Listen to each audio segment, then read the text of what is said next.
لڑکا لڑکی کی جب شادی کرنے کی نوبت آئے تو کیا دیکھنا چاہیے، کیا ڈھونڈنا چاہیے، کیا تلاش کرنا چاہیے؟ قرآن کریم سے ہم نے پوچھا کیا بنگلہ دیکھے؟ فرمایا نہیں۔ آج بنگلے والا کل کو قبر میں ہو سکتا ہے، آج بنگلے والا کل کو فٹ پاتھ پہ سو کر کے وقت کاٹنے والا بن سکتا ہے۔ کوٹھی والا تلاش کریں؟ فرمایا نہیں۔ کوئی اونچی ملازمت والا، اونچی پوسٹ والا لڑکا تلاش کرے؟ فرمایا نہیں۔ زیادہ لکھا پڑھا دیکھیں؟ فرمایا نہیں۔ دھن دولت والا دیکھیں؟ نہیں۔ کاروبار والا تلاش کریں؟ فرمایا نہیں۔ لڑکی بھی اسی طرح سے مالدار کی تلاش کریں؟ فرمایا نہیں۔ دولت مندوں کی تلاش کریں؟ نہیں۔ پھر اے اللہ کے قرآن تو ہمیں بتا، ہم کیا معلوم کریں، کیا دیکھیں، کیا سنبھالیں، کس چیز کی تلاش کریں؟ فرمایا وَلَا تَنكِحُوا الْمُشْرِكَاتِ حَتَّىٰ يُؤْمِنَّ۔ نعرہ تکبیر! فرمایا لوگوں اگر مجھ خدا سے پوچھتے ہو، میرے قرآن سے پوچھتے ہو، میرے نبی سے پوچھتے ہو تو میں تو تمہیں ایک پہچان بتاؤں گا، ایک واقعہ بتاؤں گا، ایک نظریہ بتاؤں گا، ایک کیفیت بتاؤں گا۔ تمہیں سب سے پہلے یہ دیکھنا پڑے گا وَلَا تَنكِحُوا الْمُشْرِكَاتِ حَتَّىٰ يُؤْمِنَّ۔ اگر لڑکی مشرکہ ہے، شرک کرتی ہے، الہ العالمین شرک تو کرتی ہے مگر مالدار بڑی ہے۔ اے پروردگار عالم شرک تو کرتی ہے لیکن خوبصورت بڑی ہے۔ فرمایا وَلَأَمَةٌ مُؤْمِنَةٌ خَيْرٌ مِّن مُشْرِكَةٍ وَلَوْ أَعْجَبَتْكُمْ۔ قرآن خود کہتا ہے مشرکہ لڑکی چاہے تمہیں مالدار نظر آئے، چاہے تمہیں خوبصورت لگے،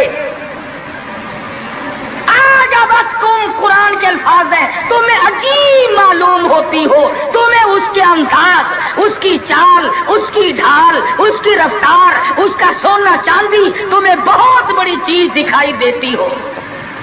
فرمایا اسی طرح سے لڑکے کا وَلَا تُنكِحُوا الْمُشْرِكَاتِ حَتَّىٰ يُؤْمِنُوا وَلَعَبْدٌ مُؤْمِنٌ خَيْرٌ مِّن مُشْرِكٍ وَلَوْ أَعْجَبَكُمْ۔ الہ العالمین لڑکا شرک تو کرتا ہے مگر مالدار بڑا ہے، لڑکا شرک میں تو ڈوبا ہوا ہے مگر خوبصورت بڑا ہے۔ قرآن کا اعلان سنو، پیغام سنو، فرمایا شرک سے بچنا سب سے پہلے لڑکے لڑکی کا عقیدہ دیکھنا، اگر عقیدہ صحیح ہوگا تو بات بنے گی، اگر غلط عقیدے کی لڑکی آ گئی خاندان کا بیڑا غرق کر دے گی۔ عادی ہو گئے فسق و فجور کی زندگی میں، اپنے آپ کو محو رکھنے کے عادی بن گئے، نام کے مسلمان رہ گئے، کام کے مسلمان قبروں میں چلے گئے۔ آج مردوں کو بھی عورتوں کو بھی تعجب ہوتا ہے۔ اس نے کہا بھائی آج یہاں کیا بات ہے کہ جی شادی ہوگی، کہ یہ تو جلسہ ہے؟ شادی میں تو کسی فلمی ایکٹرس کا ناچ گانا بجانا ہونا چاہیے، اور تمہارے یہاں کراچی میں تو فلمیں دکھانی شروع کر دی۔ ساری دن دولت کی بات ہے اور کچھ نہیں۔ ہماری اگر بات آج نہیں سنتے تو وقت آئے گا کہ یاد کرو گے۔ بڑوں کو ہم نے سیدھا ہوتے دیکھا ہے۔ جب مصیبت کا چکر پڑتا ہے، جب پریشانیوں کا ازدحام آدمی کے اوپر ہوتا ہے، ہوش نہیں آتا، پھر آدمی مسجد کا رخ کرتا ہے، لمبی لمبی دعائیں مانگتا ہے۔ اسی کو قرآن کریم کہتا وَإِذَا أَنْعَمْنَا عَلَى الْإِنسَانِ أَعْرَضَ وَنَأَىٰ بِجَانِبِهِ۔ جب آرام پہنچتا ہے، کاروبار صحیح چلتا ہے تو کروٹ نہیں بدلتے، اللہ کا نام لینے کی توفیق نہیں رہتی، خدا بندے کریم کو یاد کرنے کے لیے وقت نہیں ملتا۔ اتنا لمبا پہاڑ شادی کا بنا دیا، غریب آدمی کے بس کی بات نہ رہی۔ قرآن کریم کہتا ہے بادشاہت موجود ہو، دولت موجود ہو، سارا کاروبار صحیح چلتا ہو، وَإِذَا أَنْعَمْنَا عَلَى الْإِنسَانِ أَعْرَضَ وَنَأَىٰ بِجَانِبِهِ، اور جب مصیبت آئے وَإِذَا مَسَّهُ الشَّرُّ فَذُو دُعَاءٍ عَرِيضٍ، بڑی لمبی لمبی دعائیں مانگتا ہے، سجدے میں پڑھ کے روتا ہے، اے پروردگار، او میرے رب، میرے حال پہ کرم فرما۔ جب مصیبت چل جاتی ہے پھر خرمستی کرتا ہے۔ امام الانبیاء محبوب کبریا حضرت محمد مصطفیٰ صلی اللہ تعالی علیہ وسلم کی شادی کا وقت آیا، آپ بالکل نادار ہیں، مفلس ہے، غریب ہے۔ ایک عورت نے آ کر آپ سے بات کی کہ آپ کی شادی کر دی جائے۔ قربان جاؤں، ارشاد فرمایا میری شادی ہوگی کیسے؟ گھر نہیں، در نہیں، زر نہیں، پر نہیں، میرے پاس تو ساز و سامان نہیں۔ وہ کہنے لگی ایسی عورت سے اگر نکاح ہو جائے جس کے پاس دولت بھی ہو، سب کچھ موجود ہو، ارشاد فرمایا میں کس طرح سے کروں؟ وہ مجھ سے بھی تو مطالبہ کرے گی۔ صاحب کہنے لگی سیدہ خدیجہ رضی اللہ تعالیٰ عنہ، جس کو مکے کے بڑے بڑے چودھریوں نے پیغام دیے تھے، نکاح کے لیے آئے تھے، بڑے بڑے لوگوں نے پیغام دیے، دولت مند آئے، چودھری آئے، مکے کے رئیس آئے، بڑے بڑے قریش آئے، لیکن خدیجہ کہنے لگی او لوگوں تمہیں کیا معلوم ہے، میں نے ملازم رکھ کے دیکھ لیا، میں نے کاروبار کرا کے دیکھ لیا، خدا کی قسم میں چوبارے پہ کھڑی تھی، جب حضور اکرم صلی اللہ علیہ وسلم چلنے لگے میرا سامان لے کر، میری آنکھوں نے دیکھا بادل نے چھاؤ کر لی تھی، بادلوں نے چھاؤ کی، میری آنکھوں کے سامنے سورج کی تپش زیادہ تھی، حضور کے سر پہ آ کر بادلوں نے چھاؤ کی۔ اور لوگوں میں تو ان کے بادلوں کے چھاؤ میں آنا چاہتی ہوں، میں غریب بے شک ہے، وہ یتیم ہے، لاوارث ہے، ان کا کوئی نہیں، میں اپنے آپ کو ان کے قدموں پہ نثار کرنا چاہتی ہوں۔ چنانچہ تیاری ہوئی، حضور نے فرمایا میں کیا تیاری کروں، میرے پاس تو کچھ نہیں، شہنشاہ کائنات ہو، عبداللہ کے بیٹے ہو، آمنہ کے درے یتیم ہو، اور پلے کچھ نہیں۔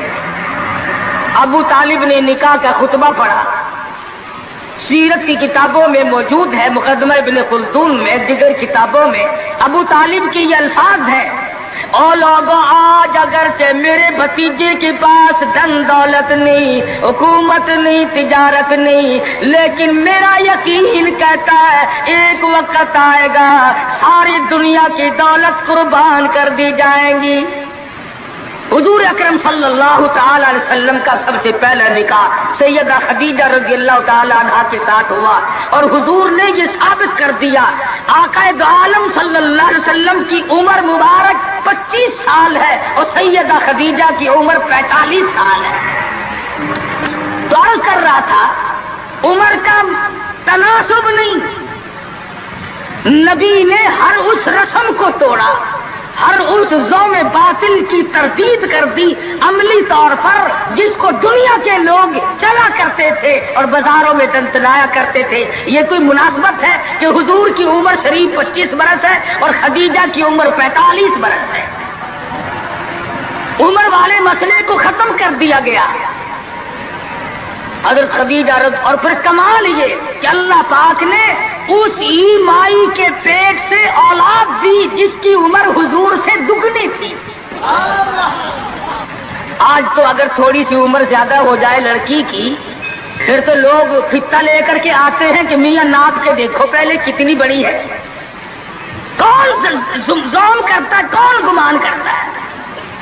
پچھلے سال میرے پاس ایک آدمی آیا اور کہنے لگا قاری صاحب ایک دعا کر دیں، میں نے کہا کی کہ پہلے تو لڑکی کا رشتہ مانگنے کے لیے کافی لوگ آتے تھے، ہمیں ہوش نہ آیا، اب عمر کچھ زیادہ ہو گئی، اب کوئی مانگتا ہی نہیں۔ میں نے کہا دریا چناب میں دھکا دے دو، اب لے گا کوئی نہیں۔ پتا چلا شرافت بڑی چیز ہے، طہارت بڑی چیز ہے، یہ عمر کا بھی مسئلہ جو ہے یہ دیکھنے آج کل اگرچہ دیکھنا پڑتا ہے لیکن اس کی مناسبت کوئی نہیں۔ اگر لڑکی کی عمر زیادہ ہو تو حضور کے عمل نے پہلے یوں تردید کر دی، اور پھر ایسا وقت بھی آیا کہ حضور اکرم صلی اللہ علیہ وسلم کی عمر مبارک تقریباً 42 برس ہے، اور سیدہ عائشہ صدیقہ رضی اللہ تعالی عنہا کی عمر 6 برس ہے۔ حضور کے عمل نے اس بات کو بھی توڑ دیا کہ اگر لڑکے کی زیادہ عمر ہو جائے تو کوئی بات نہیں، سنت کے خلاف نہیں ہے، شریعت کے خلاف نہیں ہے۔ سیدہ عائشہ صدیقہ رضی اللہ تعالی عنہا کی عمر مبارک اس وقت 9 برس ہے جب رخصتی ہوئی، اور حضور صلی اللہ علیہ وسلم کی عمر شریف میں حیات اور زندگی میں سیدہ عائشہ صدیقہ نے 18 برس گزارے۔ تو میں عرض کر رہا تھا سیدہ خدیجہ رضی اللہ تعالی عنہا کا جب انتقال ہو گیا تو بچیوں کا تمام دیکھ بھال، نگرانی اور سارا اہتمام حضور کے گلے میں آ پڑا۔ آپ بڑے پریشان ہوئے، غرضے کہ آپ نے اپنے عمل سے یہ سارے کے سارے زندگی کی جتنی رسومات تھی ان سلم کے بارے میں قرآن کریم نے صراحت کے ساتھ فرما دیا، وَوَجَدَكَ عَائِلًا فَأَغْنَىٰ۔ اور میرے نبی، ہم نے خدیجہ کے مال کے ساتھ آپ کو بے نیاز اور مستغنی بنایا۔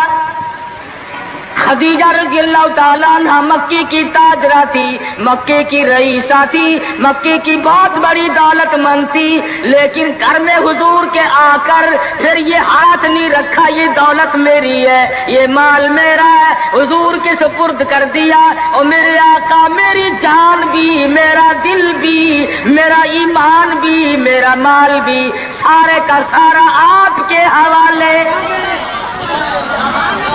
سیرت کی کتابوں میں موجود ہے، حضور نے فرمایا خدیجہ عورت ذات ہے، میرے حوالے مال کرے گی، کل کو ختم ہو جائے گا، پچھتائے گی۔ عرض کرنے لگی میرے آقا آپ چاہے ایک دن میں ختم کر دیں میں اوف نہ کروں گی۔ چنانچہ دوسرے ہی دن حضور اکرم صلی اللہ علیہ وسلم نے محض چند دنوں میں جتنی خدیجہ کی دولت تھی ساری مکے کے غریبوں میں تقسیم فرما دی۔ سیدہ خدیجہ کے عمل نے اس بات کی بھی تردید کر دی کہ جب تم شادی ہو کر کے آ گئی ہو تو تم بھی اور تمہارا مال بھی سب اس کے سپرد ہے۔ حضور صلی اللہ علیہ وسلم نے اپنی 11 شادیاں فرمائی اور 4 بیٹیوں کی شادیاں فرمائی۔ سیدہ رقیہ رضی اللہ تعالیٰ عنہ کی شادی عثمان بن نورین رضی اللہ تعالیٰ عنہ کے ساتھ فرما دی۔ دونوں کے دونوں میاں بیوی ایک جگہ بیٹھے تھے، حضور تشریف لے آئے، فرمانے لگے رب اکبر کی قسم میں نے ساری زندگی میں اتنا حسین جوڑا نہیں دیکھا۔ اور حضرت رقیہ رضی اللہ تعالیٰ عنہ نے حضرت عثمان کے ساتھ لگ کر حبشے کی ہجرت فرمائی، پھر مدینہ منورہ کی ہجرت فرمائی۔ اس لیے قرآن کریم نے فرما دیا یا ایھا الناس، اے لوگوں، او انسانوں، او آدمیوں، او مردوں، اے عورتوں، اتقوا ربکم، ڈرو اپنے پروردگار سے۔ کس معاملے میں ڈریں، کن حالات میں ڈریں، کیا کرتے ہوئے ڈریں؟ ربکم الذی خلقکم من نفس واحدۃ وخلق منها زوجها وبث منهما رجالا کثیرا ونساء۔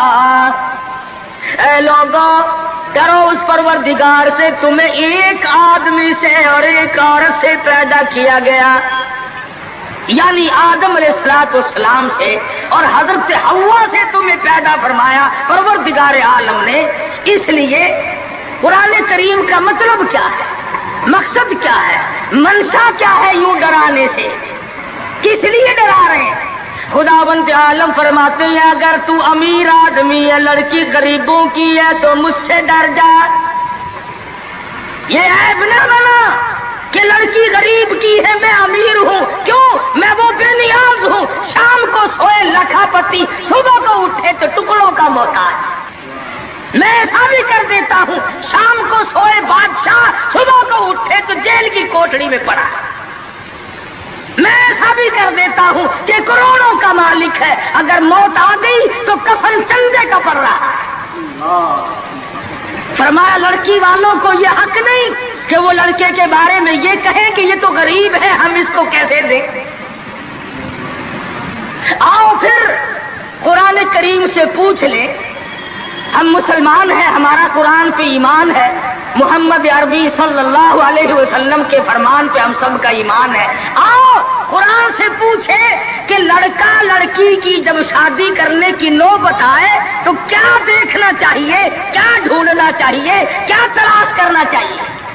قرآن کریم سے ہم نے پوچھا کیا بنگلہ دیکھے؟ فرمایا نہیں۔ آج بنگلے والا کل کو قبر میں ہو سکتا ہے، آج بنگلے والا کل کو فٹ پاتھ پہ سو کر کے وقت کاٹنے والا بن سکتا ہے۔ کوٹھی والا تلاش کرے؟ فرمایا نہیں۔ کوئی اونچی ملازمت والا، اونچی پوسٹ والا لڑکا تلاش کرے؟ فرمایا نہیں۔ زیادہ لکھا پڑھا دیکھے؟ فرمایا نہیں۔ دھن دولت والا دیکھے؟ نہیں۔ کاروبار والا تلاش کرے؟ فرمایا نہیں۔ لڑکی بھی اسی طرح سے مالدار کی تلاش کرے؟ فرمایا نہیں۔ دولت مندوں کی تلاش کرے؟ نہیں۔ پھر اے اللہ کے قرآن تو ہمیں بتا، ہم کیا معلوم کریں، کیا دیکھیں، کیا سنبھالیں، کس چیز کی تلاش کریں؟ فرمایا وَلَا تَنكِحُوا الْمُشْرِكَاتِ حَتَّىٰ يُؤْمِنَّ۔ نعرہ تکبیر! فرمایا لوگوں اگر مجھ خدا سے پوچھتے ہو، میرے قرآن سے پوچھتے ہو، میرے نبی سے پوچھتے ہو تو میں تو تمہیں ایک پہچان بتاؤں گا، ایک واقعہ بتاؤں گا، ایک نظریہ بتاؤں گا، ایک کیفیت بتاؤں گا۔ تمہیں سب سے پہلے یہ دیکھنا پڑے گا وَلَا تَنكِحُوا الْمُشْرِكَاتِ حَتَّىٰ يُؤْمِنَّ۔ اگر لڑکی مشرکہ ہے، شرک کرتی ہے، الہ العالمین شرک تو کرتی ہے مگر مالدار بڑی ہے۔ اے پروردگار عالم شرک تو کرتی ہے لیکن خوبصورت بڑی ہے۔ فرمایا وَلَأَمَةٌ مُؤْمِنَةٌ خَيْرٌ مِّن مُّشْرِكَةٍ وَلَوْ أَعْجَبَتْكُمْ۔ قرآن خود کہتا ہے مشرکہ لڑکی چاہے تمہیں مالدار نظر آئے، چاہے تمہیں خوبصورت لگے، آجابتکم قرآن کے الفاظ ہیں، تمہیں عجیب معلوم ہوتی ہو، تمہیں اس کے انداز، اس کی چال، اس کی ڈھال، اس کی رفتار، اس کا سونا چاندی تمہیں بہت بڑی چیز دکھائی دیتی ہو۔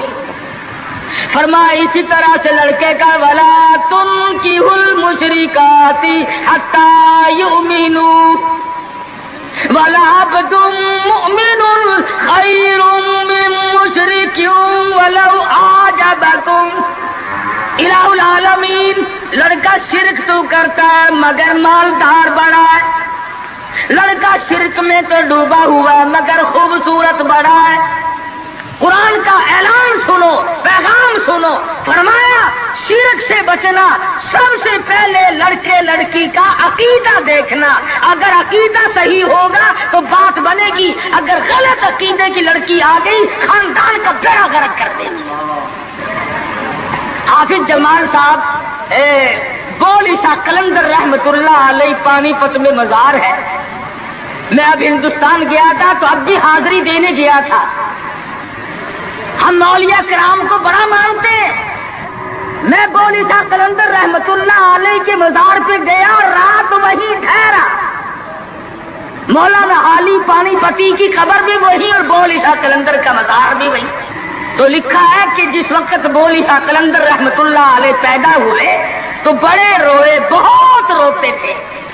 تو ایک بزرگ آئے جنہوں نے ان کے والد کو مبارکباد دی کہ بچے کی مبارک ہو۔ انہوں نے کہا حضرت مبارک تو آپ دے رہے ہیں، مگر بچہ جس دن سے پیدا ہوا اتنا رو رہا ہے کہ ناک میں دم کر دیا۔ فرمایا میرے پاس تو لاؤ ذرا۔ لے آئے۔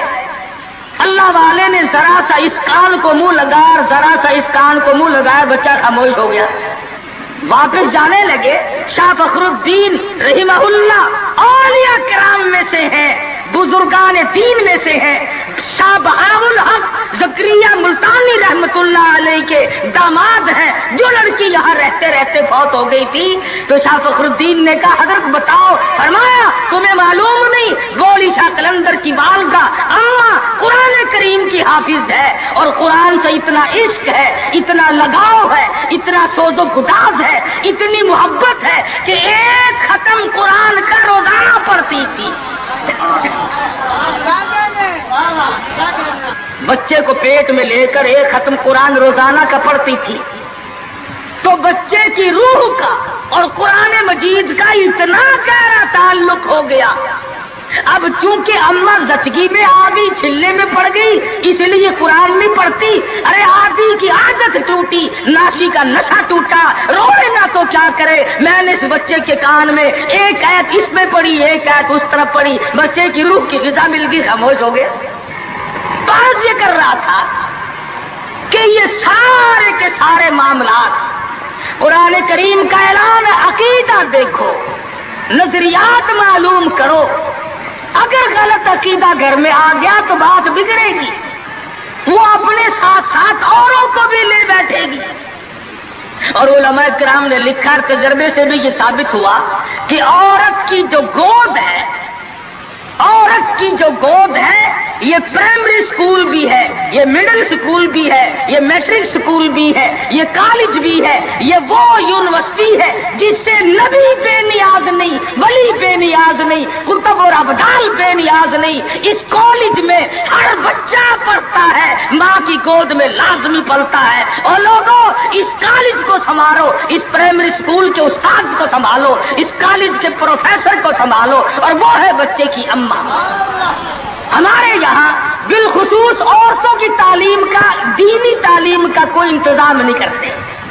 بچپن میں چھوٹی چھوٹی بچیاں مسجد میں وقت بے وقت گئیں اور قرآن کریم پہ انگلی پھیر لی، مٹھائی تقسیم ہو گئی کہ آج پروین کا قرآن ختم ہو گیا۔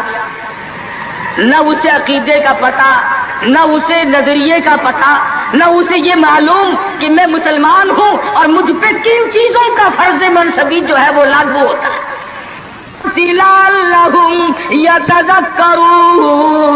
یتذکرون، میرا کام ہے تمہیں قرآن کی آیتیں کھول کھول کے سمجھا دینا۔ اب عقل پکڑو یا مت مار لو، وہ تمہاری مرضی۔ تو فرمایا اتقوا ربکم الذی خلقکم من نفس واحدہ۔ او لوگوں، غرور نہ کرو، تکبر نہ کرو، یوں نہ کہو میرا لڑکا خوبصورت نہیں، ہماری لڑکی بڑی خوبصورت ہے، بہت ممکن ہے شام کو سوئے حسن والی، صبح کو اٹھے تو آنکھوں سے جواب مل جائے۔ اس لیے کالے گورے کی بات کو لانا یہ بھی خدا کی خود پہ اعتراض ہے، اور مالدار غیر مالدار کی بات کرنا یہ بھی خدا بند عالم کے اعتراض، ذات پہ اعتراض ہوگا۔ فرمایا الذی خلقکم من نفس واحدۃ وخلق منها زوجها وبث منهما رجالا كثيرا ونساء۔ ایک آدم کی اولاد، ایک حوا کی اولاد، کسی کو کسی طرح کا فخر کرنے کی اجازت نہیں، کسی کو کسی طرح کا غرور کرنے کی اجازت نہیں، کسی کو کسی پر فوقیت جتانے کی اجازت نہیں۔ ہاں فرمایا ان اکرمکم عند اللہ اتقاکم ان اللہ علیم خبیر۔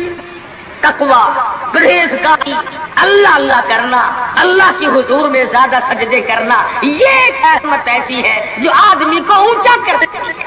علماء کرام نے لکھا ہے مکہ معظمہ میں اللہ پاک مسلمان کو زیارت نصیب فرمائے بیت اللہ شریف کی،